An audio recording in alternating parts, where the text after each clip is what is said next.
You're tuning in to the Raised by Rentals program. This podcast will contain strong language and spoilers for decades-old media properties. Join us.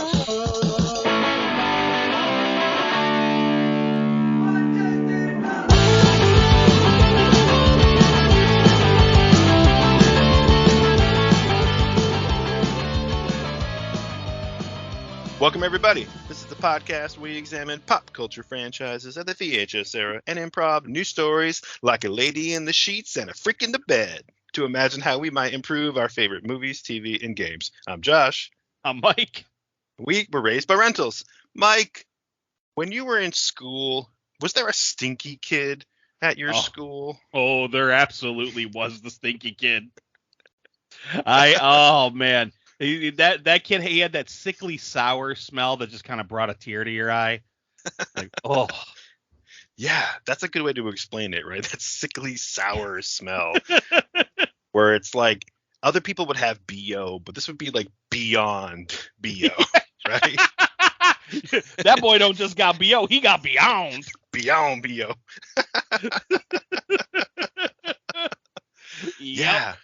I think every school probably had that. I don't think I ever heard it phrased in that way until probably the movie Big Daddy, the Adam Sandler movie, right? Mm-hmm. They talk about Frankenstein, his adopted son, where he's like, oh no, he's a stinky kid in class. And as if it's this like mark of him being like a total like pariah, you know? Right, don't be the stinky kid. Well, it's true though. Like, I don't want to name names about the stinky kid that was in my class, but like, I know every class did this. Like, it was your birthday, you bring in a treat to share with the rest of the class, you know, cupcakes, cookies, whatever.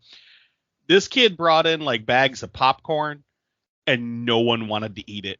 Like, we were all scared to eat it because it was like, you know, it was like like you could tell it was a big thing of popcorn they put into like individual sandwich baggies, and there was like this musky smell, and it's like, I don't want to eat it. He probably like popped it a couple of days ago, you know. But I remember like the teacher yelling at us all to eat it, and like several of us stood our ground, myself included, like, oh, I'm not gonna eat it. And then this one girl, and again, not gonna name names, but she started eating it and crying. Oh no. Was it like the cheese touch where like nobody would talk to her for days after that? Right. They're like, ew, she ate it. Oh my god, this was back in like 4th grade, so it still sticks in my brain. Yeah, we always had a stinky kid like that, and I don't recall a lot of like specific examples. There was one kid where I was kind of friends with him. I think it was in the 4th grade too. He wasn't in my little class. In my school, we had like 2 classrooms that were in like a pod, and that was kind of like common. Like the 4th grade would have like a couple of 2 class pods, and the 5th grade with 2. And there was this one kid, he lived near my house, like a couple of blocks away in downtown Niagara Falls. And so we would sometimes bump into each other on the way we were walking home if I didn't have my normal crew. And I was trying to be nice to him. I think maybe I felt bad for him, but eventually it was just like, man, this kid's like dirty. Like, it sucks that his parents are probably, you know, struggling, but like, I can't be seen with this kid, you know? Like, right. And I think even now I feel bad, like, oh, but it would have been like social suicide and as like a 4th or 5th grader, you know? But when I was in high school, there were 2 kids that were like the gross kids in my class. And I don't want to name names either. It's funny because I almost was like, oh, his name sounds like this, because my stinky kid, his name sounds a lot like an actor who was popular at the time. And I was like, oh, he sounds, and I'm like, no, I don't even want to say that, because if somebody listening to this knows people I went to high school with, they would immediately understand who I was talking about, you know? Exactly. It was like the same name as an actor with just a one vowel sound was different. But anyway, so this kid was the stinky kid, the one who had that sickly smell. And he was he was your typical sort of dirty 90s kid who had like the same like flannel on for weeks. He'd wear the same, shirt to school several days in a row, and it would just get like sweatier and it had like holes in it. And again, I'm sure that his parents were struggling and it wasn't his fault. And there were other kids, who we could tell their parents weren't well off. Hell, my parents weren't super well off either. But Same. what made this kid different is that he was such a dick that nobody could feel bad for him, because he would like go out of his way to just be a total prick to everybody. Yep. And it was probably some kind of, like defense mechanism, but it was always like dumb shit or like things that were gross. Like I remember him walking down the hallway, and his favorite thing to do is when you're in the crowded hallway in high school and someone says, "Oh, excuse me," and he would yell at the top of his lungs, "What happened? Did you fart?" Yep. And it's like every day with this dude, like, come on, like no one wants to be near you anyway because you stank, bro. Mm-hmm. So now I have to ask, you and I had a conversation many, many, many, many years ago when we were first friends, first becoming friends, and we were talking about this exact subject. Yep. And we discovered that my elementary school stinky kid Mm-hmm. was one of your high school stinky kids. I think this might be the one in common, I think, or the one in question. Yeah, I think it is. And I think maybe when we're not recording, I'll tell you the actor's name and you'll be like, "Oh yeah, shit, that is kind of similar," Yep. Or maybe you've already figured it out. I think I'm on track. Yeah. Yes, it was funny because we lived in the same like city at different times, but yeah, we never really went to the same schools, so we weren't in the same circles. But yeah, this kid, he did go to the same private school that you went to for elementary school, and then he was in my public school later on. And I don't know if you remember him being a dick in elementary school. Yup. Oh, this kid. Let just give you an example of the dickitude of this kid. I remember in 5th grade, we had a substitute teacher who got called out of the room for a moment for a personal phone call. And she was like, "Okay, everyone just study for a moment." He got up, he walked, like after she left the room, he walked over to the arts and crafts area and picked up like a bucket of those safety scissors. And I mean, this was like a bucket of safety scissors, and then just dumped them out the fucking window. All over the staff cars. So they like scratched the shit out of the staff cars below. And then he just sat down like nothing happened. And it was like, dude, what the fuck? Like, yes. And so we all got in trouble. Oh God. Yeah. See, I never saw him do anything like that in high school. That's a total fucking dick move. But other than just like yelling out embarrassing, gross things, but he would like trip people in the hallway. It was like bully maneuvers, except like he wasn't at the top of anybody's pecking order. So why he was bullying people, I have no idea. Right, exactly. It's like he was desperately trying to climb up the pecking order. Exactly. Yeah. And again, like the kid that I was friends with when I was younger, like maybe I could have felt bad for him, but man, he was just a jerk. Right. You're not gonna feel bad for people who are dicks. Right. And there was this other kid, just quick story. There was this other kid, and he was one of our actual friends. I wouldn't say he was in my actual circle of regular friends, but he was kind of on the peripheral. He had his own friends. He was a totally normal kid who fit in. And one day, one of our other friends went to his house for dinner with his family. And the next day, we were sitting in social studies, and we had these like round tables, like these little groups, and not the kid in question, but the friend, he like leans over all like conspiratorially and is like, "Oh my God, you guys would never guess what happened at his house last night." And I'm going to call him Joe, which is not his name, just because it'll be less confusing, right? He's like, "Oh, you'll never believe what happened at Joe's house last night." And he tells us they went for dinner, and it was like no big deal. They were hanging out, they were playing some video games, and then it's time for dinner. They eat, the food is perfectly fine. His family is nice.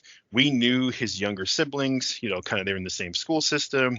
And then he says, "Oh my God, I'm going to fucking throw up. I can't even like tell you the story." He said what happened was when dinner was over and they were like clearing the plates, they put the used dinner plates on the carpet underneath the kitchen table where they had eaten dinner, and their dogs came over and were licking the plates. which I guess is like, okay, some people do that. Like, let the dogs Mm-hmm. have the leftovers, whatever.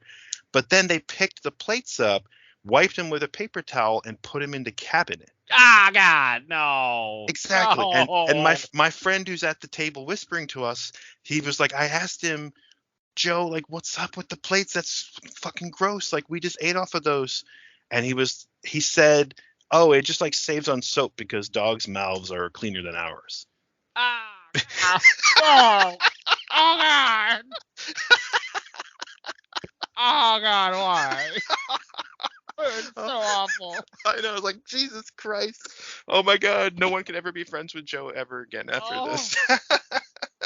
Oh, and see, and this is why there's a TikTok song that you can't eat at everybody's house. That's Yes. why. That's why this exists. That is, and it's funny you mentioned that too, because every time I hear that song, that's what I think of, man. This story has been stuck in my head, for 20 something years since I was in high school, and I was like, I can't believe that wasn't Oh, like a prank, but it absolutely was not.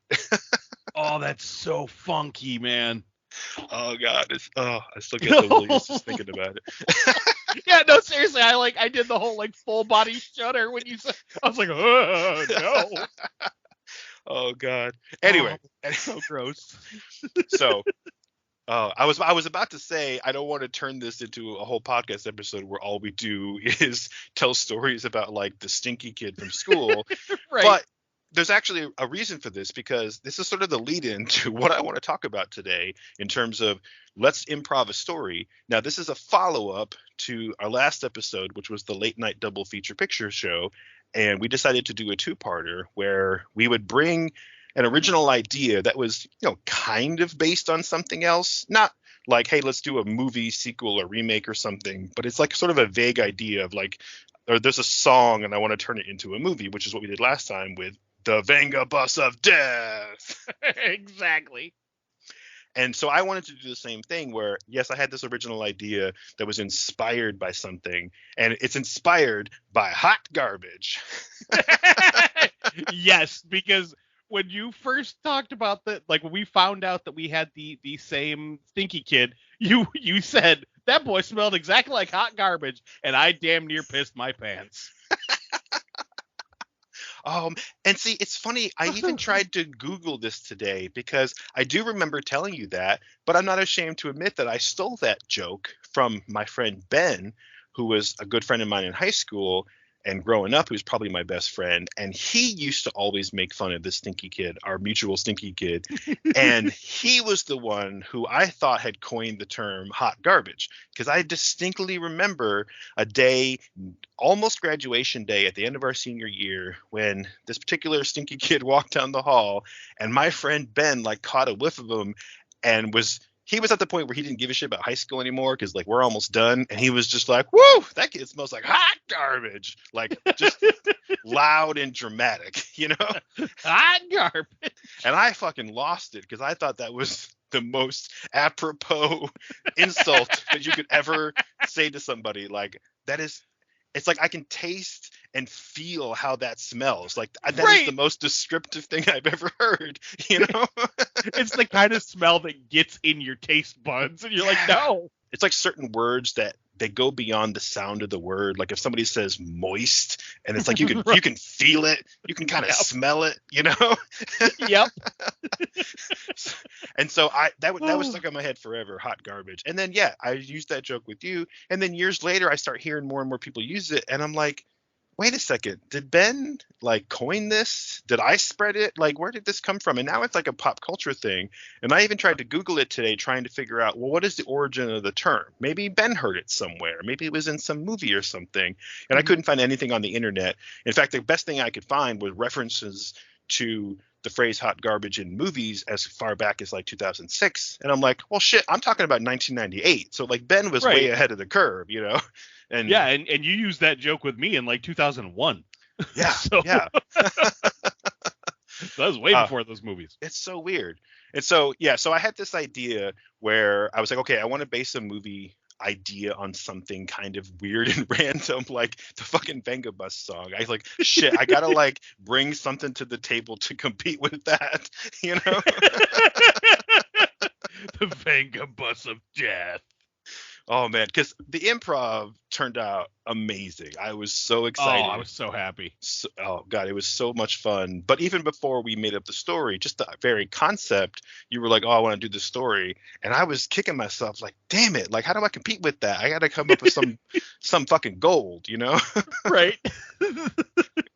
And so I was thinking about what should I do? I was thinking about, maybe something in the zeitgeist, some kind of a trend or a meme or something. And then it struck me. I knew exactly what to do because it's kind of a meme, something that my kid Tegan is into. I literally have like a vinyl sculpture of in my house. But then also inspired by Count Creepyhead's Saturday Morning Monster Mash, the other podcast that you're a part of, hosted by Mhm. Michael May. You occasionally, or I should say, Mike occasionally hosts special episodes called Dumpster Fire Theater. And Yep. and so this one goes out to Mike and you and Josh, the crew at Count Creepyhead Saturday Morning Monster Mash. Fuck, we'll throw in Dawn too. Why not? Right. And so I'm like, we're going to do a movie that is based on dumpster fire theater as a concept. Like, what would you see if that was taken literally? If you were literally going to a movie theater to see a dumpster fire, what would you be seeing on the movie screen? Interesting.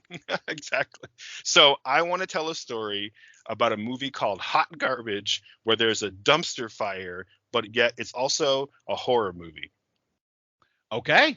Okay. Okay, so here's my pitch. My pitch is this. A lonely garbage collector falls under the sway of an eerie dumpster hungry for blood.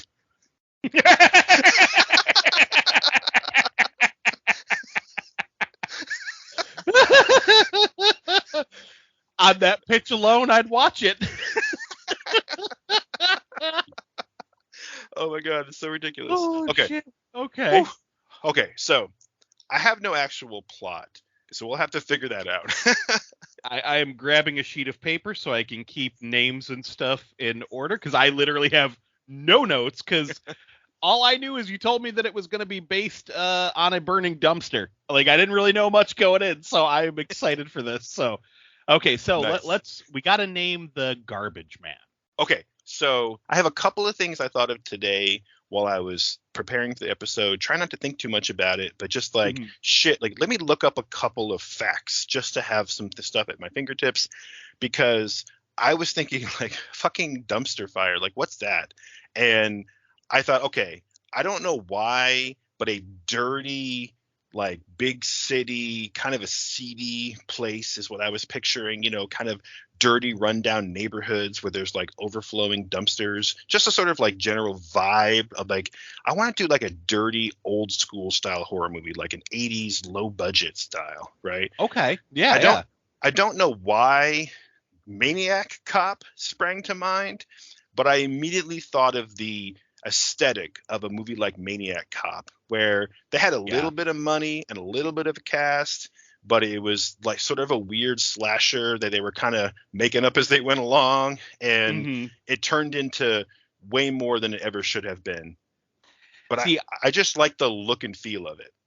when you mentioned that, I automatically pictured Frank Henenlotter's New York from like Basket Case and Frankenhooker Mhm. and Brain Damage, like that seedy, grimy, like there's a hooker around every corner. There's just Yes. garbage on the sidewalk, like that type of New York. Yeah. Um, Perfect. yeah, no, I'm totally on board for that. I can picture the setting perfectly. I got a concept idea, but yeah, let's figure out our characters.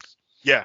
So I'm only mentioned the Maniac Cop thing again. I was sort of looking for a tone to get started, not Yeah. necessarily like a plot, but like what is the movie going to look and feel like, and that'll give us an idea about where we're going to go. So I thought of Maniac Cop, and then I thought of the actor who plays Maniac Cop. His name is Robert Zadar. You've seen Yep. this guy, right? He has this like big chin or jawline. Yeah, he has cherubism or There you go. cherubism, however you say that. Yeah, where his jawline continues to grow. He basically looks like a real life Quagmire. Yeah, yeah. There Like you go. he's got. I mean, unfortunately, he has since passed away, but yeah, no, he was in a lot of like low budget action movies, Mhm. like the direct to video action movies, and a ton of like low budget horror movies. Like, he pops up all over the damn place. Yeah, exactly, right. And I think that's the perfect, again, tone to go for. Is like he's just that guy that you see in a bunch of horror movies where he's like always a random like thug or an unnamed villain or something.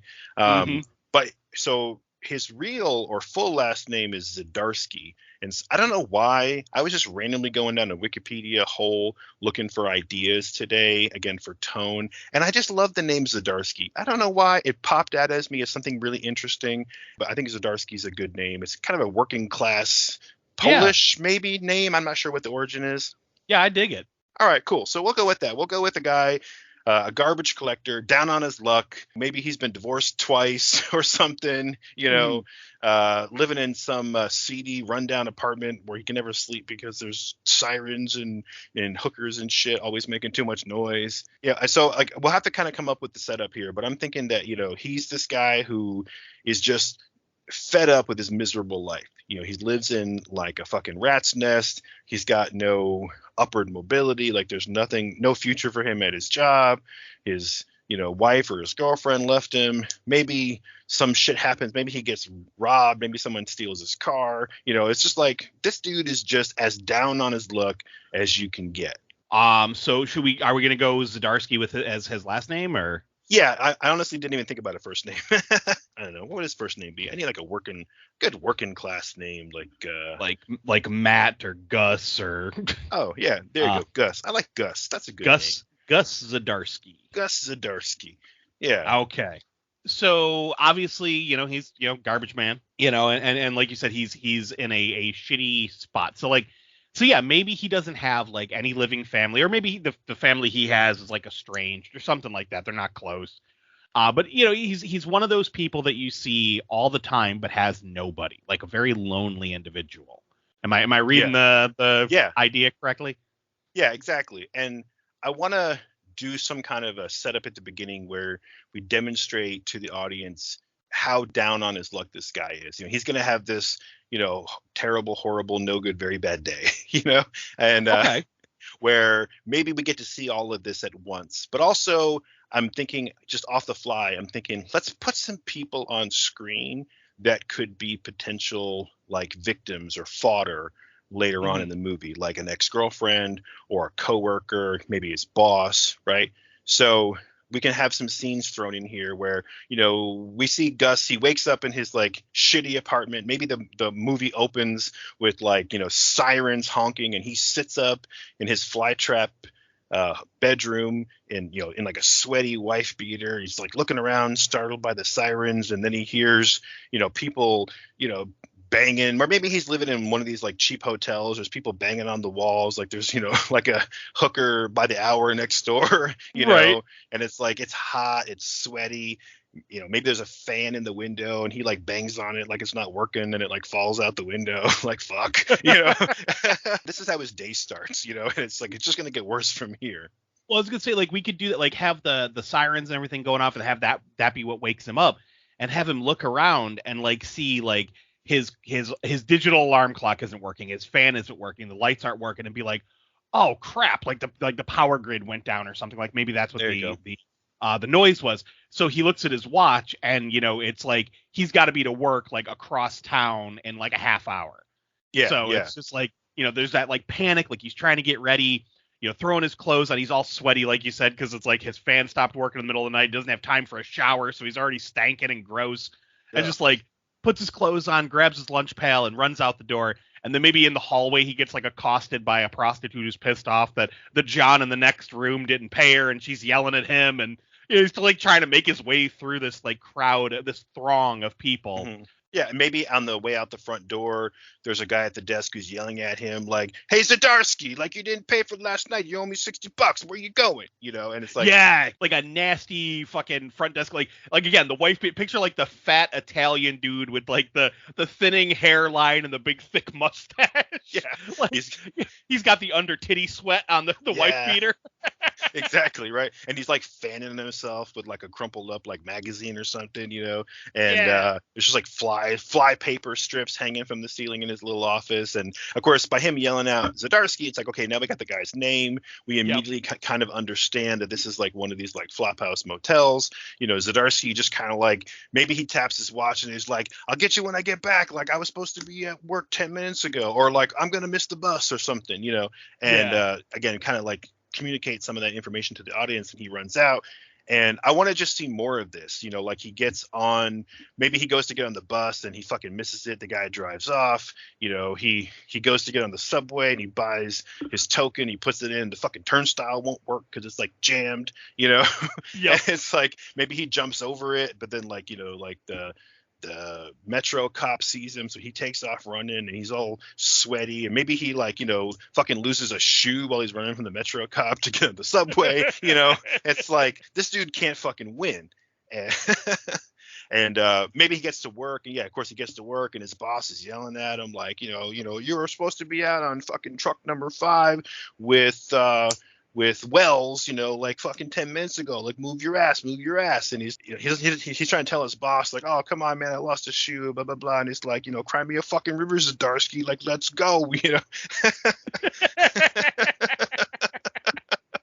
Exactly. And then maybe we kind of jump to like he's on the back of a garbage truck. He's going through the city.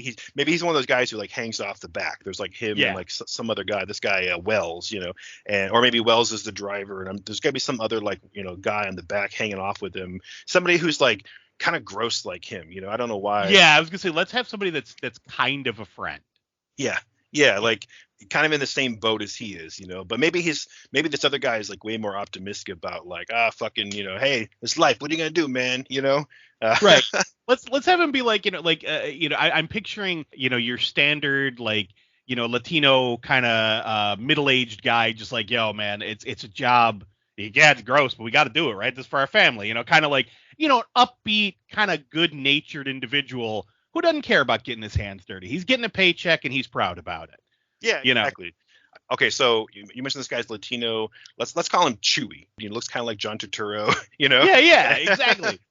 So maybe they're hanging on the back, and Chewy's like, "Hey, Zdarsky, man, what's going on? What's up with you? What's up with the shoe?" And he's like, "Oh, fuck, you don't ask." But you look down, and he's got like a plastic bag wrapped around his foot, where like his boot is missing or something, Right. And it's like, imagine going to work picking up fucking garbage cans in like New York City with a plastic bag on your foot. Oh God! Like, well, and we should even have a scene like when they're picking up garbage, like have him see like these old like ratty ass work boots, and have him pick it up and like size it to his foot and then like put it on like straight out of the garbage. Like, like yeah. So it's like you kind of get a feel for what this guy is like. Yeah, exactly. Yeah, that's perfect. And okay, so something else has to go. Like one more thing kind of goes wrong. I want to communicate to the audience that even though he finally got to work and he's got his little buddy on the back of the truck, like shit is not good for him no matter what, So yeah, maybe they make. Go ahead. I was gonna say I got it. I got something really bad. Go for it. So he goes to pick up like a bag of garbage off the top of a dumpster, and like pulls his hand back, like what the fuck, and looks down and there's a fucking syringe in the bag. Oh God! And so now it's like he's got to go to the ER. It's like so we end his day with him just like kind of sitting in the urgent care waiting room, and like people like clipping their nose around him, like, oh God, this guy stinks. Like so he's just had like a shit day. Oh yeah. Oh, and maybe after he gets the needle stuck in his hand, maybe he like pulls it out, but then Chewy can be like, "Oh no, man, I ain't fucking with that. You're gonna get some AIDS or some shit. Like not on my truck." He's like, "No way, man." And he's like, "Oh, dude, fucking who cares? Like it's just a little prick, whatever." And then maybe Chewy's like kind of his friend, but at the same time he's like looking out for himself. Maybe Chewy yells up to Wells, the driver, and he's like, "Yo, Wells, pull it over, man. This guy's got to get off. He's got to go back to the boss, And of course, Zdarsky's like, "Oh, what the fuck?" And Wells gets out and is like, "Nah, man, not on my truck. Psh, off, go, back to the office." And he's like, "Oh man, they're gonna dock my pay. I'm gonna miss half the day." Some bullshit, Of course, any other good job and it would be no big deal, but he's afraid of like he's gonna lose the pay for the day. Yeah. So then we cut to later, and he's coming out of the emergency room after it's nighttime, right? So he lost the whole day, and maybe he like looks down, and he's got a bill for like $4,000, you know? Yeah. Oh God, yes. like he's got a clean bill of health, but here's this giant expense. Yeah, exactly. 'Cause Jesus, man, like what else can go wrong, right? Right. So okay, so we have this whole terrible, horrible, no good, very bad day intro. Now we got to get to the point. So while he's walking home, he's shuffling home with his like mismatched boots on, his bandage on his hand, his expensive ass bill, dangling out of his fingers. Maybe he like lights a cigarette, and it's just like this dude is just so beat on. He's shuffling home, and of course, maybe we're not like communicating this, but like he can't afford the subway or the bus or whatever, so he's just gonna take the walk back home. And so as he's walking, he walks by this alleyway. He hears something. Maybe he just glances up, and it's like some pimp is, beating up on a girl or something. And he doesn't think twice because it's just the city. And he walks. You don't see it anymore. And then he hears somebody just be like, "What the fuck?" Ah! And like this little mini scream that gets cut off, and he like stops. He kind of like leans back and like looks down the alleyway again, and those people are gone. The pimp and the lady are gone, but there's this dumpster sitting in the middle of the alleyway, and he just looks at it for like a second, and just for a split second, we see it kind of glow from under the lid, like just a minute. Like, is it a trick of the eye? Did he really see it? I got it. Okay, I like where you're going with this, and I this like the light bulbs, man, they fucking started snapping. Okay, so I'm digging this. So yeah, so exactly what you said, but I want to add something before he gets to that. We see him walking home, and like it's just gritty, grimy New York, and as he's walking, like you could see those old like metal garbage cans, like old school 80s metal garbage cans. Like he's lifting lids and kind of like shuffling through the top contents and then closing it back up. And then maybe he opens one and he finds like half a pack of cigarettes and he takes it and puts it in his pocket. So we see that he ain't above like digging through the trash to get some stuff if he thinks he can get it. He's fucking broke. So we see the scene where, just like you said, like he looks down the alley, sees the pimp like slapping the hooker, and then like yelling at her, and he just maybe he like winces but like puts his head down and walks away, and then you hear the yelp, like you said, and he runs back, and you see the soft glow under the dumpster lid, and he runs over and he pulls the lid back, like what the fuck? And maybe there's just like a brand new bottle of booze like sitting there, and he's like, okay, oh shit, all right. And he's like, it's a good night for me. He takes the bottle and he walks home. He pops it open, takes a swig, goes to his apartment, doesn't think anything of it. So we get another montage day. Like the next day, another montage, maybe he doesn't wake up late this time, but like he goes to use like the community bathroom on the floor that he lives on. And like there's a line going out the door, and he's just like, fuck, there's no time. Like runs out back and is like pissing in the alley and gets in trouble with a cop or something. Just like we see like a series of events. He gets to work. He gets chewed out for, what happened the previous day. We see him on the back of the truck with Chewie, collecting little garbage here and there, like maybe a pen, random shit that he finds. And then we see him again walking home. And as he's walking home, he passes by the same alley, and like maybe, he just goes to check on the dumpster. Like, let me just see, and he looks and there's nothing in there. And as he's walking away, he sees like the glimmer of a shine, like on like maybe a puddle in the alley, when he turns around and he sees that the dumpster lid is glowing again. And he goes over and he opens it, and maybe this time there's, a pair of new boots that no one's ever used. Just kind of sitting there. And it's like, oh shit, like what the hell? So now he's gonna be checking this dumpster a lot. Right. Okay. I'm sure you kind of see where I'm going with this. Oh, for sure. It's like he's getting like gifts from it or something. Yeah. It's kind of warming up to him. So, because I was thinking like, why would he trust a dumpster? Yeah. No, I think this is good. So I really like this idea where it's like the dumpster or whatever's going on, it's like it's enticing him to come and like check it out, right?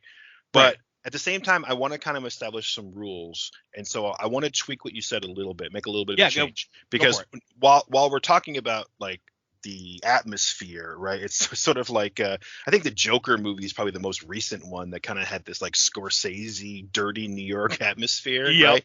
But I was also thinking about, well, what kind of a horror movie is this? Is it like a ghost or like a demon possession? Is it like a like Maniac Cop, or it's like a kind of a slasher movie? And I was thinking, no, like this is like The Mangler. Right. Yeah. Where there's something just completely ridiculous that is bloodthirsty for like no reason, you know. But instead of a giant laundry machine, it's a fucking dumpster. But what I want to say is, like, we heard the yelp of like the pimp and like the hooker, and then they were gone. But then there was this like gift in the dumpster, almost as if the dumpster was like, "Hey man, thanks." Except, you know, even though Zdarsky didn't really do it, Zdarsky doesn't immediately put that together. But like the next day, maybe like you said, he's like digging through the trash. He sees this. He's like, oh, there's a pack of cigarettes. Like we see him going about his day. Every time we see him, he's just kind of like pawing through a trash can. Like he's not above, you know, kind of scavenging whatever he can. But Right. maybe we see him find something like living. Like maybe he like catches a rat, or maybe there's a dead rat. Like he finds something and he's just like, oh, fucking gross. And he throws it in this dumpster because he goes to check it's empty. He's like, ah, what the fuck? And he throws in whatever he had found. Maybe it was a dead rat or whatever. And then he goes to walk away and he just hears something like a little flash, a little something. He turns around and it's like, yeah, there's that little glow. And he opens it up and there's like some boots in there. And then now he's Okay. like, Yeah. it's like he fed the thing, like, you know, like fucking Audrey too, you know? And Right. so he immediately is like, what the hell? And maybe he doesn't 100% put it together, but like the audience is going to start putting it together, you know? Right. Okay. No, I love this. I think this is great. So whatever he throws in there, he throws something that either was living or was still alive, you know, in there. So then again, just the next day, it's the same old bullshit, like the same terrible day. But this time, maybe he doesn't get any fucking sleep. Or we see him go home after the dumpster and it's like he's staring at the ceiling. He's just thinking. He's just thinking. He's like looking at the bottle of booze that's empty now. He's looking at the new booze and he's staring at the ceiling and it's like he can't sleep. So the next day, like it's like this smash cut to again like sirens and horns and like the sun on his eyes and it's like, oh fuck, like he dozed off at some point, got like an hour and a half of sleep, and now he's got to get up and now he's in no fucking mood for anybody's bullshit. He goes out in the hallway and maybe the hooker, you know, who's there, and she's bitching again because she's just always in the hallway bitching. And maybe this time he's you know, like for no reason, but maybe this time he's just like, shut the fuck up, Shireen, or whatever her name is, you know, and like, and this time she's just like, you know, well, fuck you too, Gus, you know, call me later, honey, you know. Well, you got a little fight in you. I like that. Exactly. And he goes downstairs and like, you know, fucking boss man Mario is at the front desk and he's just like, again with you keep coming in late, you're not leaving the money in the drop box, like you ain't going nowhere, fork it over, you know. And then he does this, you know, Mario comes out from behind the counter and maybe this time, you know, Gus, he reaches in his pocket, he's like, yeah, I got something for you, and he pulls out like a handful of like, you know, like a half of a slimy candy bar he found in the trash can. He's like, there you go. Like Mario's like, oh fuck, get that shit away from me, you know, whatever. You know, and so he goes out the door and we see that. So he goes to catch the bus and the bus driver shuts the door and this time he's just like, nah, fuck you, and he kicks the bus door in and he's like, hell no, like I'm getting on, like not to break the window, but you know, those folding doors, and this time he just like he sticks his boot in there and was like, no, I'm getting on the bus, you know. It's like, yep, he's pissed off because he's tired and he's sick of taking everyone's bullshit. He gets to work and his boss starts yelling at him about something bullshit and he gets in his boss's face like, look man, I ain't late, I'm doing the job, you know, fucking back off, you know. And so it's like now he's standing up for himself. So we cut forward, he's on the route, Gus or Chewie's like, hey man, like you okay? And of course he's going to explain like, oh, I slept like shit, I'm just so fucking sick of this nonsense, there's got to be something better out there. And you know, Chewie's like, hey man, we just roll with the punches, whatever. And so maybe this time it's like they take a turn and Gus is like, yo, where we going? Like, this isn't the normal route. Like, where's Wells driving to? And Chewie's like, oh, yeah, we didn't hear, man. We picked up some private contract at some, you know, building over here. We're going to make a quick swing around the block. No big deal. But they end up going into this, like, behind this building where there's the alleyway and, like, there's the dumpster, right? The dumpster, and he sees it in like broad daylight for the first time. It's a perfectly normal looking dumpster. Oh, it definitely needs to be chained to the wall. Like that's going to come back later. Okay. All right, so it's like chained to this like brick wall in this like dirty, nasty alleyway, and he walks over, Gus walks over and he looks at it, he lifts it up, and there's nothing inside. And Chewie's like, "Hey man, what the fuck you doing? Like, get over here." We got to have some reason for Wells, the driver, to get out of the truck and like cause some shit, because it's time for us to have a fucking kill in this movie. Right. So like, maybe Wells comes out or maybe, okay, so Chewie and Gus are grabbing some garbage out of the dumpster. Maybe that's what it was. Like, oh, Chewie says something, or Wells jumps out of the cab and he says something like, "Oh, some fucking real estate hotshot. He bought up all these buildings, and he wants us to clean out all these alleyways. He threw the boss some extra bucks. Like, let's go. We got to chop, get back to our normal route." So of course that's why Wells jumps out of the truck to come and help. Right? Mm-hmm. Normally he's in the cushy confines of the air conditioned cab of the truck. So they start they're grabbing garbage bags, they're grabbing cans, and maybe there's like a fire escape near the dumpster. And there's like a bunch of plastic bags and shit blowing in the wind that are caught on the like rusty fire escape. So Wells goes to pull the ladder down. He starts climbing up. He's going to grab these bags. He grabs one, he grabs two. And this is when Gus, like, he doesn't think anyone's looking. So he opens up the dumpster. He looks inside real hopeful, like, oh, what's in here? And this is exactly when this rusty fire escape gives way. Wells falls. His ass falls inside the dumpster. The lid slams shut. And then Gus and Chewie go to open it, and they can't open it. It's like they hear Wells inside banging, like, "What the fuck, you assholes, let me out. Fucking, this ain't funny." And like they can't fucking open the lid, even though it's not locked. There's no like guard, bar or anything on it. It's just like they can't fucking get the goddamn thing open. And then, Chewie goes running like, "Oh shit, like let me go grab, the CB in the cab, and like I'll call the owner, the cops or whatever." So we get Chewie out of there. He runs away. And the banging inside of the dumpster stops. Only Gus is there. And he goes to open it again. And this time it does open. Suddenly, whatever resistance was there is gone. He opens it up. And inside, maybe there's like a carton of cigarettes. But there's like a little fire in the corner of the dumpster. Just a little one. Like there's just something burning in the corner. And Gus just takes the smokes and like sticks them in his shirt like it ain't nothing. Chewie comes running back around like, "Oh, fuck, you got it open. Like, where the hell did Wells go?" He's like, "I don't know, man. He went running, like he got something stuck in his hand. He went running down this corner to the clinic. I don't know, man. He just fucking took off. Like, I can't tell you, Okay. Something like this. I mean, I'm just making this up. So if you hear anything you want to correct, like throw it out. So I like all of this, but I think we need to set up one thing beforehand. We need Gus to realize that it's eating people. So instead of the rat the previous night, the boot night, how about, he goes back to the dumpster and just opens it up and looks, and there's just garbage in there. There's nothing, nothing big. It's just empty black trash bags. He closes it and he turns and he gets mugged. So there's a guy in there with like a switchblade, and he's like, give me your money. And he's like, "Dude, I got nothing." He's like, "Give me your smokes." Like, it's like, and maybe this is the point where Gus is like, he's fucking had it. Like he's had day after day of horrible shit. And he's like, "You know what? Fucking do it, man. Just do it." And the guy's like, "Wait, what?" He's like, "What are you, pussy?" And Gus pushes the guy, and he's like, "Fuck you, man. I'll do it." And Gus just fucking cold cocks him, and he knocks him into the dumpster. Okay. And then the lid slams shut, and like, you hear the guy screaming in there, and it, when Gus can finally open it again, there's the boots, but the guy is missing. Nice. So okay. Then now we get the whole scene of him laying there all night, like he can't sleep. Like, what the fuck happened? What is that? Like, why did, where did this person go? Why did it give me boots? Like, what's happened with this dumpster? So then, he has this shitty sleep night. Then he goes through his whole day, just like you said, like, he's kind of got his balls up. He tells Mario off. He's like, "Fuck you, the bus driver. I'm getting on." The boss is a dick. He's like, "Fuck you." And basically then when we get in the alleyway, like you said, and we got, Wells bitching because he's actually doing some work, instead of just driving the truck. Gus has kind of had it. And so when Wells falls in and he opens it up and he sees the smokes and no Wells, he's like, "All right." And he covers it up. He's like, he covers for the fucking dumpster. He's like, "I got me a magic dumpster friend. I'm gonna fucking take it for all it's worth." So we have, just like you said, like, he explains this whole like, "Oh yeah, he got a stick. He went to the fucking clinic. We're gonna have to drive the truck back." And Chewie's like, "Oh, what the fuck, man? He's always doing shit like this." So Chewie doesn't think anything of it because maybe Wells is like that asshole who's always like, "Hey man, cover for me. I got to go do something for an hour." Yeah. That Or type of guy.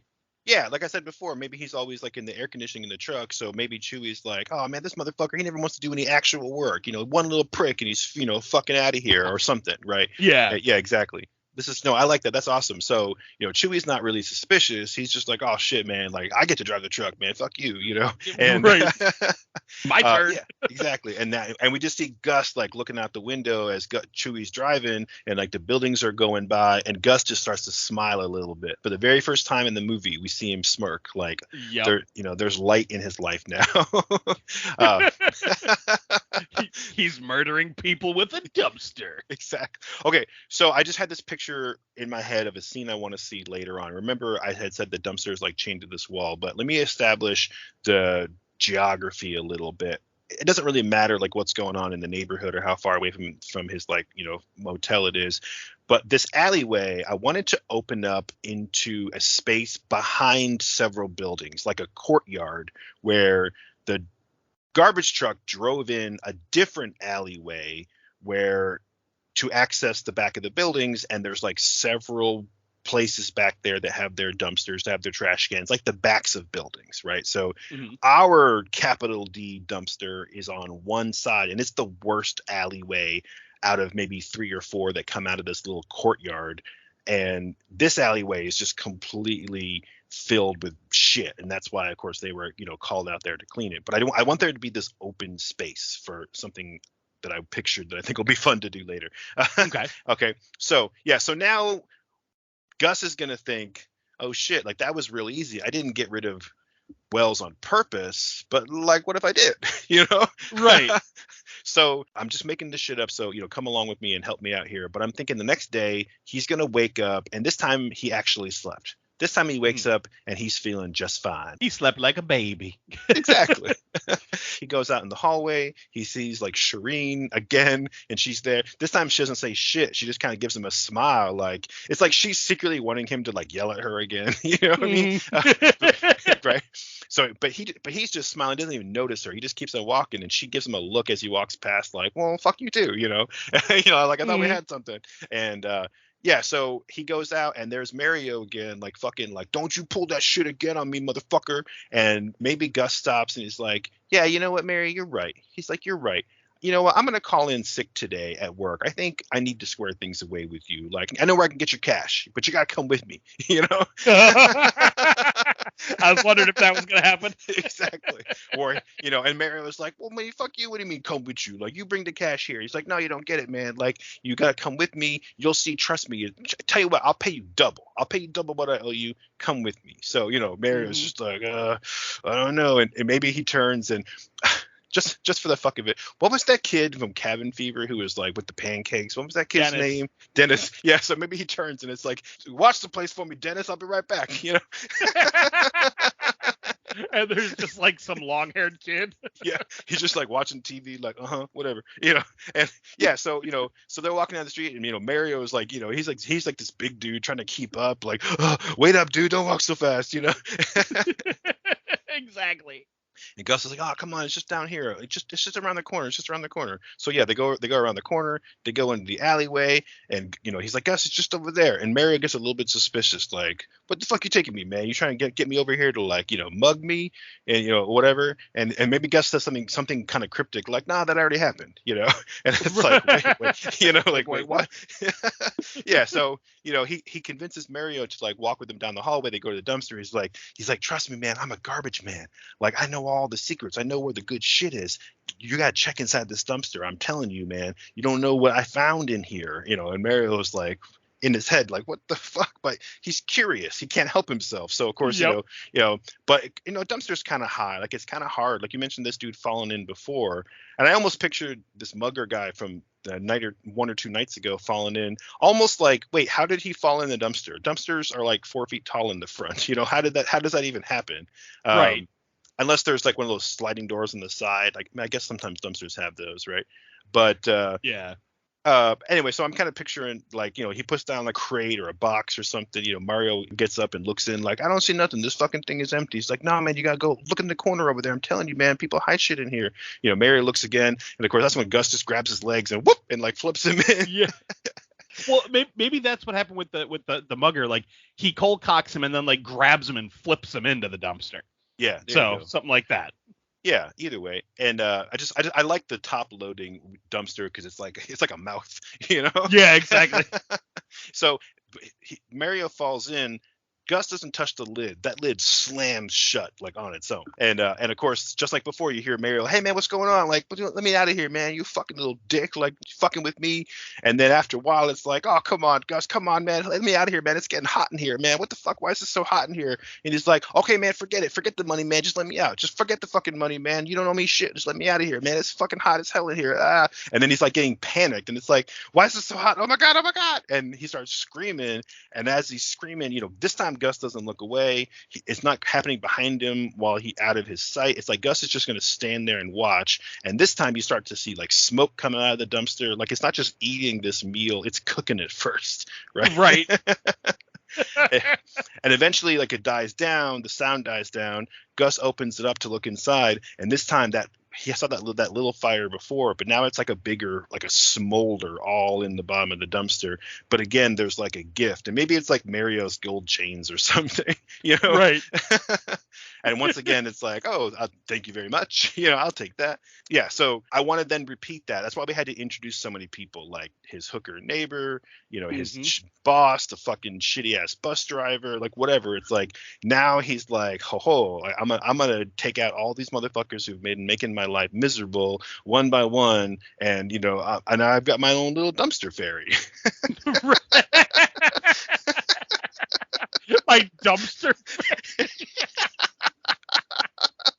Oh my God. My dumpster godmother. Oh, that's fucking good. Okay, so now he knows what happens. He knows that he's correlated the whole feed dumpster heap people, I get goodies. So Yeah.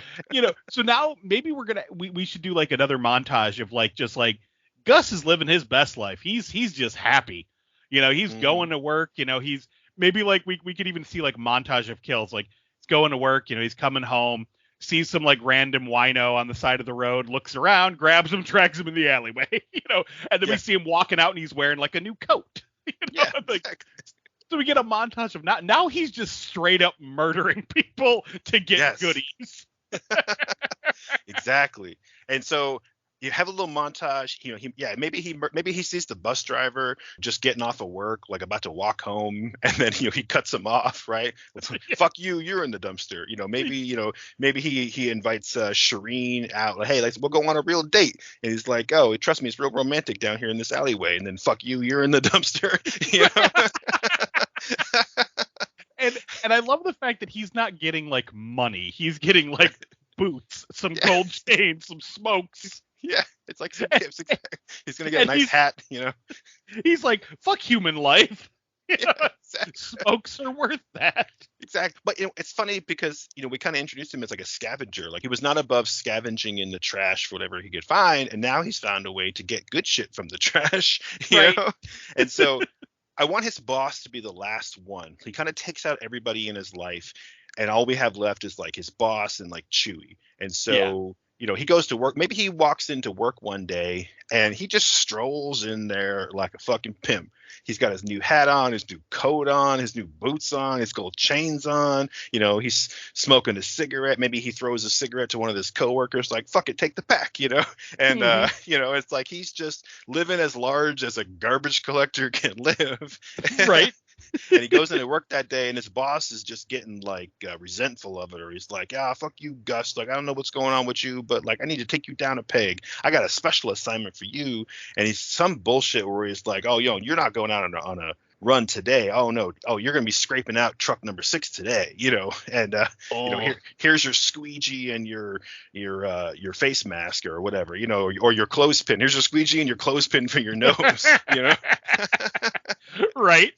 But this is when Gus just stops and looks at him, and then you just see him smirk a little bit, and then the scene cuts to him walking out of the alleyway with the dump. Like now it's nighttime. He walks out of the alleyway, and he has like the next prize in his hand. Like maybe he walks out, he's got a nice brand new gold watch, and then you see behind him like how people like walk away from like an explosion in the movie, but he's walking away, and now we see that dumpster, and it's fully engulfed. Like there's this inferno erupting out of the dumpster. It's like it's getting more and more and more like hungry. It's getting hotter, Mm-hmm. Nice. And so now we gotta like have some shit start to go bad for Gus. Like, shit was bad, it got good. Now we gotta have it go bad for him again. Something's got to get fucked up. So before we get to that, I just want to establish, okay, so his new status quo the next day will be, or maybe I don't know, maybe if Shireen, I'm not sure she should be dead or not, but somebody at his little apartment hotel place, is going to walk up to the desk and be like, hey, where's Mario? And then you see Gus behind the counter. He's like, oh, I'm running the place now, or maybe Dennis comes into work and it's like, where the fuck's Mario? He's like, nah, man, I'm running the place now. You're fired. And he just takes over. Like, he's like, well, I thought you were a garbage collector. Nah, not anymore. I quit, and now he has this new job where he's just going to run this like flop motel. But we see somebody walk in the front door. Dennis goes to leave. And we see somebody walk in the front door, and whoever it was walks up to him and he's yelling at Gus behind the counter, like, yo, hotel man, whatever. Like, I don't know what he's saying to him, but he's going to scream something rude at him. Gus is just going to smile. Like now he's got this whole shitty hotel of like low life people that no one's going to miss coming in the door every day, Okay. Yeah. So how about when he feeds Mario to him, like he takes the keys off of Mario, like maybe he tells him, he's like, slip the keys out the lid and I'll let you out. And like, and he's able to crack the lid a little bit. So Mario like gives him the keys to the hotel. Okay. Yep. And then like he closes up and he's like, fuck you, Mario. And then like, he gets killed and we get the whole, like he gets his chains and all that. So now let's not have him kill Cherie. I kind of like the fact of her being alive, because I don't know if you have like a why all this is happening type of thing, but I'm starting to formulate a why. Okay. And I don't think we should kill her. Okay. But yeah, so like maybe it's someone like there's like a drug dealer in his little flop house. Like maybe he knows this guy is like selling drugs, and he's like, hey man, he's like, I want to buy some. And he's like, but come with me, And he drags him out to the alleyway. He's like, I don't want to do it here, where people know me. There you go. And he goes out to the alleyway and then like, buy some weed off him or something simple. And then, he feeds the drug dealer to the dumpster, and we get the, it's burning again, and then eventually kills his boss, like you said. So yeah, so he takes over. So now like the whole like third act of the movie is like, Gus is becoming more and more and more of a villain. Like we've watched his villain arc. Yeah, exactly. Yeah. So so now he's just murdering people. Yeah. And so where I was going, I don't really have an origin necessarily, a why of like, why is this dumpster like eating people? But what I was thinking was it becomes this sort of addiction where he has to constantly be not only feeding the dumpster people in much the same way that, what's his name, Seymour had to feed Audrey 2 in Little Shop of Horrors, but it becomes escalated where maybe he goes out one day, there you go, maybe he feeds him the drug dealer or whatever, and like maybe there's like no prize there, or the gift that he gets is like what, a half a pack of smokes, or it's like some random dude's wallet with like $10 in it, or whatever. It's like he's not expecting that to happen. Like the prize isn't good, and he's and then maybe he kind of figures out like, okay, I get it, and then, here's this, this homeless guy that he like, lures over there with like a bottle of hooch, and he throws him in like on the same night, and then the fire goes up, and he's like, oh, okay, good, there's my prize now. And it's like he starts to realize that he's created a monster, because now it's like he's addicted to this lifestyle, but also like this dumpster, it's like it wants more, and it's not like forcing him to like bring it bodies, but it's like every time he brings it something now, well, fuck, that wasn't enough. Now you want 2, now you want 3. Like, what the hell? Like, it's like he's relying on this dumpster now for his like livelihood. Fuck, maybe he even gives him like a bag of groceries one day, Right. And so it's like he's relying on it solely, but like it's escalating to the point where at some point Gus is going to be like, okay, like that's it. Like I can't do this anymore. And what what I'm picturing, and I have some scenes in my head, but please feel free to jump in. But at some point, his rock bottom is like, that's it, I'm done, I can't do this anymore. Like, I'm just gonna go run the motel. Like, it's fine, my life is good. Thanks, dumpster or whatever. And Mhm. now the dumpster is literally gonna like turn on him. See, now I was going in a very similar direction. Mhm. Because what I was thinking is like, yeah, he has to keep upping the ante. And basically what it's done was the dumpster is eating people who have some kind of villainy to them. Like they're evil in some way. So like the pimp, Wells was a dick, Mario was a dick, the drug dealer, Mhm. the boss that's horrible to his employees and loves like watching them fail. Like he's just horrible people. Well, it's basically turned Gus into a horrible person and made him more and more evil by tempting him. So he's Nice. become more and more evil. So basically, he's going to be the most succulent meal of them all. Oh, he's fat. The dumpster is fattening him up. Exactly. He's fattening him up with evil deeds. Yeah, I love it. Okay, so this is what I'm picturing now is we need to go from this being kind of a funny slasher to like it's going to get creepy, right? I want to kind of Yeah. that's why I want the tone of this to be kind of dirty and seedy because I want Gus to just cut it off. Like I'm not doing this anymore. Like forget it. Like it was good. I'm not. And so Mhm. he goes back to the motel. Maybe he has another bad day. We see him like, okay, fine. I got this new life, this new job. Everything's going to be okay. And then these guys are coming in and yelling at him. These hookers are coming in and making a mess. Maybe some drunk comes in and like throws up in like, the foyer area. And maybe like the power goes out again or the water doesn't work or, whatever. And it's like, fuck, man, I thought this was going to be better. And so he starts walking home one day and he like takes the long way home because he's just curious. He's just going to see like, is the dumpster still there? Like, what's going on? So yeah, he like peeks around the alleyway just to look and there's the dumpster, but it's like not up against the wall anymore. It's like angled out just a little bit, just a little bit. Mhm. And one of the doors on the top is open, and it's like you can see the light inside. Not a big fire, but there's definitely something going on. And it's almost as the dumpster is like looking at him, you know? Right. And so he just like gets freaked out and walks away. Same thing. Maybe the next night, maybe, he's walking around the long way trying to avoid the dumpster. This time, he walks around the corner and the fucking dumpster is there, but it's not chained to the wall anymore. The chain's broken. And it's like now it's out closer to the middle of this like courtyard area. And it's like, what the Okay. fuck? You know what I mean? Right. and so what I want to get to is like the third time this happens, or maybe he decides, okay, this is it once and for all. I need to go back and find out what the fuck's going on. I want him to walk down this alleyway and the dumpster is gone. It's not against the wall. The chain's laying there. He walks to the end of the alleyway where this like little courtyard area is where the garbage truck had pulled in earlier. And he looks around and dead in the middle of this courtyard with like a street light shining is this fucking dumpster doors open on the top, like the mouth is gaping open, fucking flames inside, like, oh, I've been waiting for you, Gus. Oh, that's creepy. and so and so the whole idea behind this whole fucking joke ass idea for a movie was how do we make a dumpster chase a guy?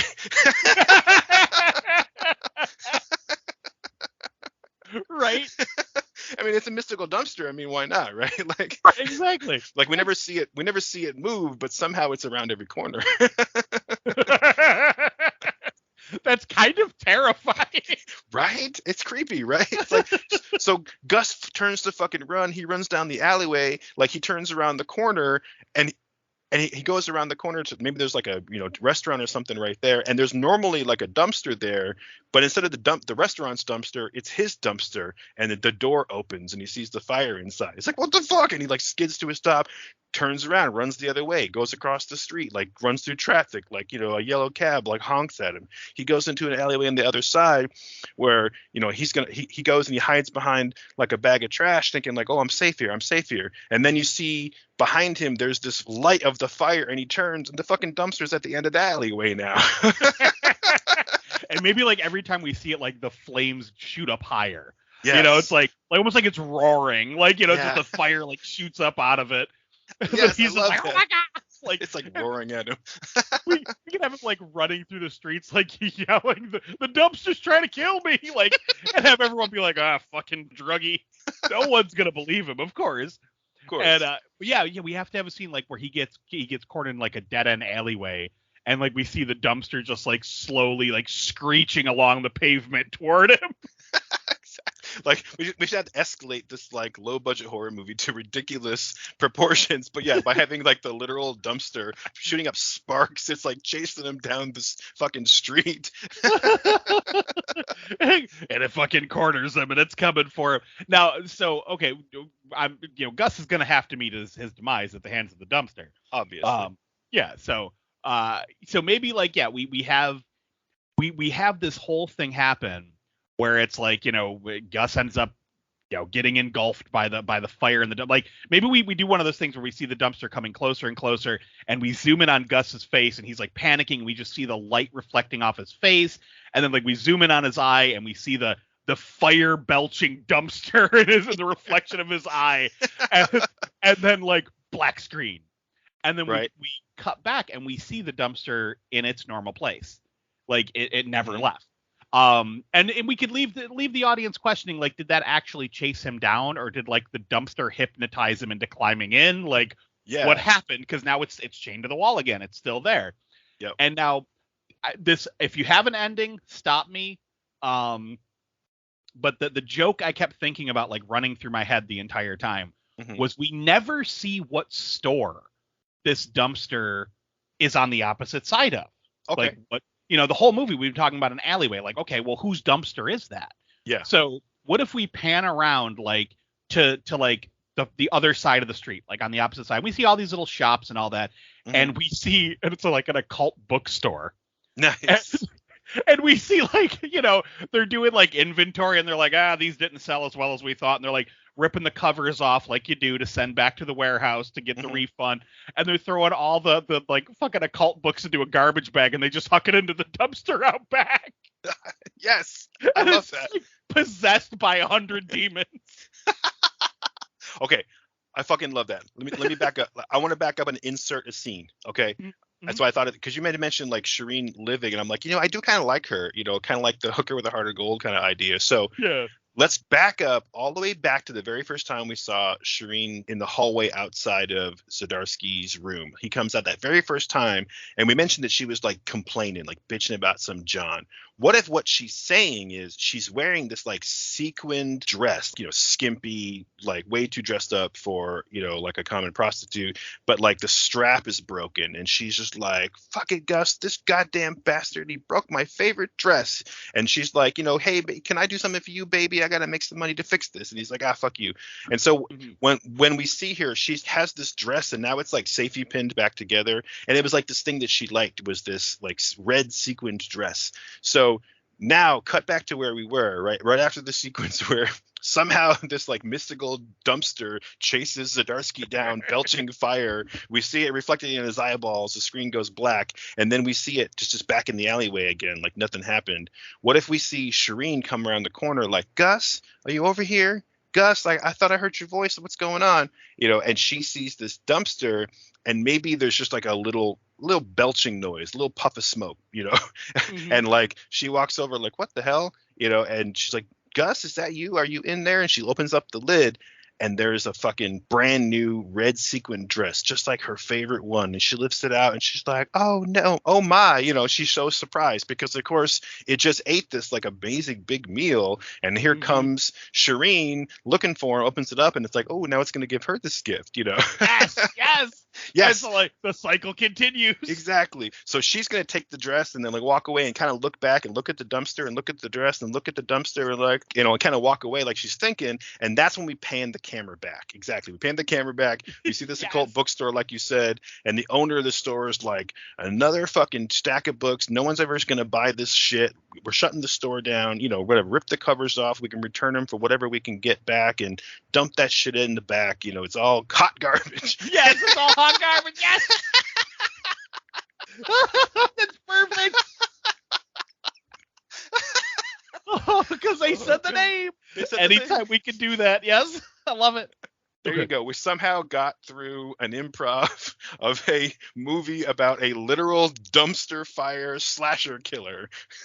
That I would watch the shit out of. Are you kidding me? Like, Oh, this, hell yeah. this feels so much like a Frank Henenlotter horror movie. Mhm. You know, where it's just like this wacky fucking concept. You got a hooker with a heart of gold. You have like garbage men and seedy hotel managers. Oh my God, I want to watch it. Like, Right? it's so much fun. It kind of reminds me of like Rubber too, a little bit. Like Yeah. just this idea of this totally bizarre thing that's like, how is this alive? You know? Oh, dude.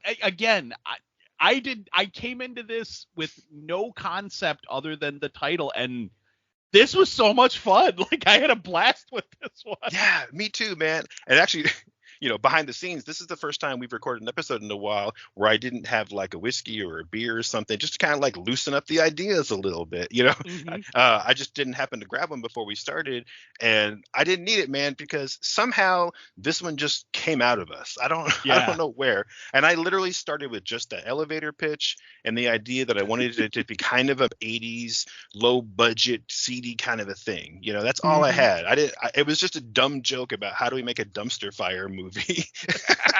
How do we make a dumpster chase a guy? Yes, exactly.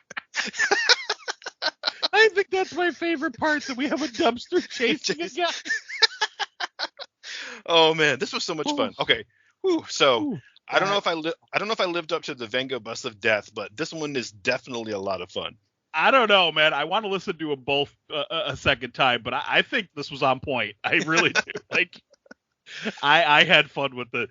And yeah, like, I know we said it last week or last episode, but listeners, if you dig these types of improvs, let us know, because I know I speak for both of us when I say, like, this is some of the most fun is to just come up with an original story and be like, fuck it, where's it gonna go? Like, it's a lot of fun. For sure. Yeah, these are a ton of fun, and they feel like they're less pressure, even though we specifically gave ourselves bizarre ideas as a challenge, and I'm like literally sweating from it. But but somehow it's easier because we don't have to keep it within the confines of like an existing continuity or an existing franchise for something like Predator or Terminator or Aliens. We can just kind of do whatever we want. But yeah, I really like this. I don't think we have done an improv on the show yet that was entirely based on absolutely nothing in pop culture. Like, yes, this was based on kind of a meme and kind of on the Count Creepy Head Saturday Morning Monster Mash podcast. And yours was based on like a silly song from the 90s. But Yep. I think the next time that we do one of these, and there's going to be a next time for sure. Oh, absolutely. The next time we do one of these, it should just be just completely original. Don't base it on anything that exists. No pop culture reference whatsoever. Just a completely original idea of, I want to tell this story. Even if it's something that you kind of already had in the back of your head, like, let's just bring it to the podcast and be like, okay, I had this story idea. I never fleshed it out. Let's go. We'll do it together, Yeah, I think that we should definitely introduce a segment very much like Super Gushers or Rental Rants, where, sometimes we just do an original improv. Like, pick a story that one of us either has like a pitch, an idea for, and then hell, maybe in the future we could even do stuff like ask the listeners, be like, hey, give us a random word from the dictionary and let's see if we can make a story about it. Because and I know I've mentioned this on the show before, and I know you and I have talked about it many times over the years, but for the listeners who don't know, we used to do a writing exercise back when we were working on comics together, where we would open up the dictionary and randomly point to a word and try to come up with a short horror story based around that. The one that I got one time was pond. And I still have that idea for that story in the back of my head. So it's like, stuff like that. Like, you just picking a random word. I believe, I'm sure you know this better than I do, but wasn't that how Ray Bradbury came up with Fahrenheit 451? That's how he came up with a lot of stories where, he would just point at the dictionary and pick something just as a writing exercise, just to kind of get started. And sometimes it was just how he got the juices flowing at the beginning of the day. Sometimes it turned into something. Yeah. And I think if I remember the story correctly, that Fahrenheit 451 was originally just called the fireman because that's the word that he pointed at one day. Right. And it was something like, what if a fireman wasn't someone who put out fires, but rather started fires? And why would that be? And I always found that exercise to be fascinating and very fulfilling. Like, because you and I got several really solid story ideas back when the Boogeyman's Closet was originally an anthology comic series that we were planning. And we came up with quite a few interesting titles. I remember you had the Weeping Willow one that I always enjoyed. So yeah, I mean, this would be a great avenue to tell some of those stories and to create some new ones.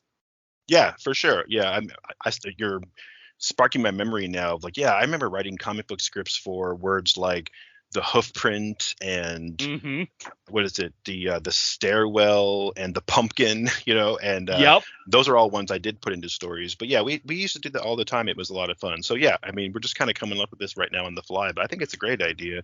The next time we have a listener's choice, maybe instead of asking for memes and cliches and things like that, we'll just say, look, give us some words and we'll just pick one or maybe several and just weave them together and see what we come up with. And it'll just be a fun storytelling exercise. Almost like listener Mad Libs. Yeah, that's exactly. That's really good. We'll have to remember that. Listener Mad Libs. I got to write that down. That's awesome. But okay, Mike, this has been a good one. And I got some background noise on my side, so I'm going to go ahead and wrap this up. But man, this was a ton of fun. I'm really, really excited that Dumpster Fire Theater is now a movie that you and I made up. Yes. And I hope Mike O'May doesn't mind. It was just an inspiration and also a tribute to you guys are getting close to 100 episodes. So that's going to be really cool. It's crazy to me to think the amount of podcasts that this group of individuals has created, like the whole Rad Pantheon has created in the last 3 years. Like there are so many podcasts out there between the Boogeyman's Closet and this and Count Creepyhead and So It's Come to This, a Simpsons Family podcast, and Heretic Party, and there's just so many great podcasts to listen to on the Rad Pantheon network. And man, there's a ton of them. Like we've really put out a lot of material in the last 3 years. Yeah, a lot of episodes too. I think most of the podcasts, or I think all the podcasts that have joined up in the Red Pantheon, have been pretty consistent too with putting out material. It's all been pretty steady every week or every other week. So I think it's pretty awesome. Yeah. Yeah. Definitely. So if you guys are listening and you don't know what we're talking about, definitely check out redpantheon.com, at Red Pantheon on all the socials. I'm a little bit behind on updates right now, but I'm hoping to fix that soon now that my personal life over the summer is hopefully coming to a point where I won't be quite so busy. But check us out again, redpantheon.com, or this show at raisedbyrentals.com, at raisedbyrentals on all the socials, of course. And you can find my other project on Instagram at Comics Boost, just spell that with an X, Comics Boost on Instagram, where I spotlight crowdfund campaigns for new comic book projects. What about you, Mike? What do you got going on? The Boogeyman's Closet, which is our weekly horror movie review. We are currently covering unnecessary sequels. It's kind of a ridiculous month of picks. We have one movie on that list that I would say is good, and I don't think many other people agreed with me on. But, it's always a fun time. So check out the Boogeyman's Closet on all of the socials, as well as Boogeyman's Closet on Podbean or any of where you find your podcasts, Apple, Google, all that. Also, Count Creepyhead Saturday Morning Monster Mash, Creepyhead with a K. It's 3 grown man children talking about toys and bitching about pop culture. So that's always a blast. It is always a good time. So thanks everyone for tuning in once again to the Raised by Rentals program. If you had fun with us, visit us on the socials, drop us a line, leave a comment, leave a podcast rating. Let us know what you think we should improve next time. And with that, I'm Josh. I'm Mike. And we have to return some videotapes.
Straight like ass, man.